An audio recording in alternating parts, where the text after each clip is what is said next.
ملتی ہے کہ اللہ تعالیٰ نے ہمیں اور آپ کو ایک موقع اور دیا ہے، ایک چانس اور دیا ہے۔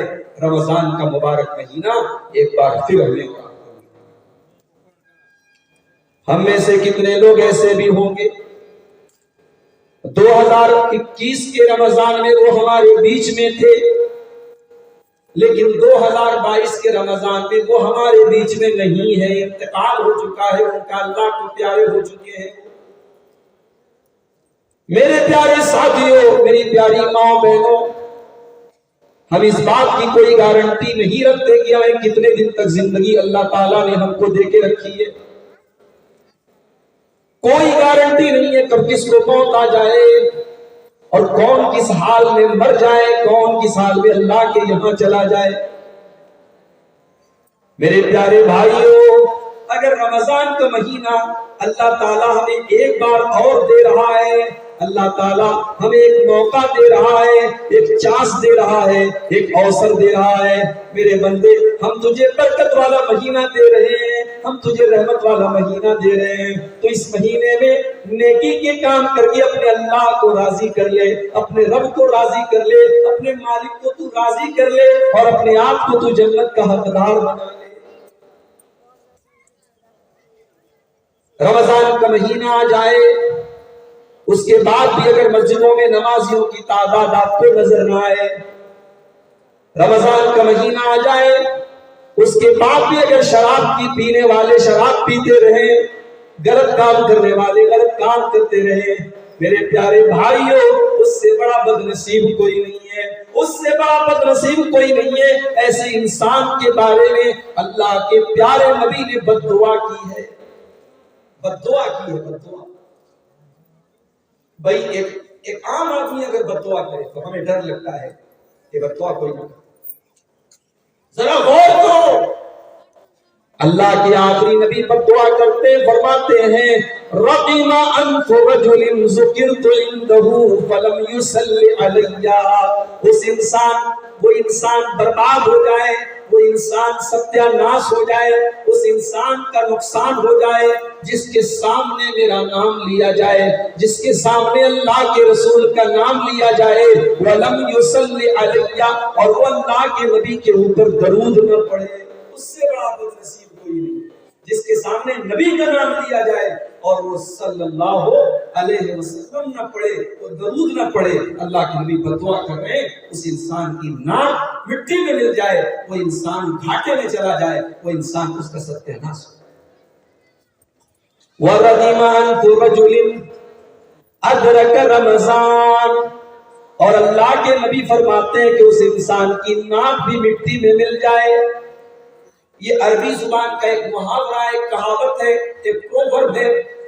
جب ہم کہتے ہیں ناک مٹی میں مل جائے یعنی وہ برباد ہو جائے، وہ ہلاک ہو جائے، اللہ کے نبی فرماتے ہیں وہ انسان ہلاک ہو جائے، وہ انسان برباد ہو جائے جو رمضان کا مہینہ پائے، ثم انسلخ، اور رمضان چلا جائے قبل ان یغفر له، اور اس کی مغفرت نہ ہو سکے، اس کے گناہ معاف نہ ہو سکے، اس کے پاپ معاف نہ ہو سکے، اس کی غلطیاں معاف نہ ہو سکے، وہ اللہ سے معافی نہ مانگ سکے، اس سے بڑا بد نصیب کوئی نہیں۔ وَرَغِمَ أَنْفُ رَجُلٍ أَدْرَكَ عِنْدَهُ الْكِبَرَ وَالِدَاهُ، اور اللہ کے نبی فرماتے ہیں تیسرا انسان وہ برباد ہو جائے جس کے ماں باپ اس کو بڑھاپے میں مل جائے۔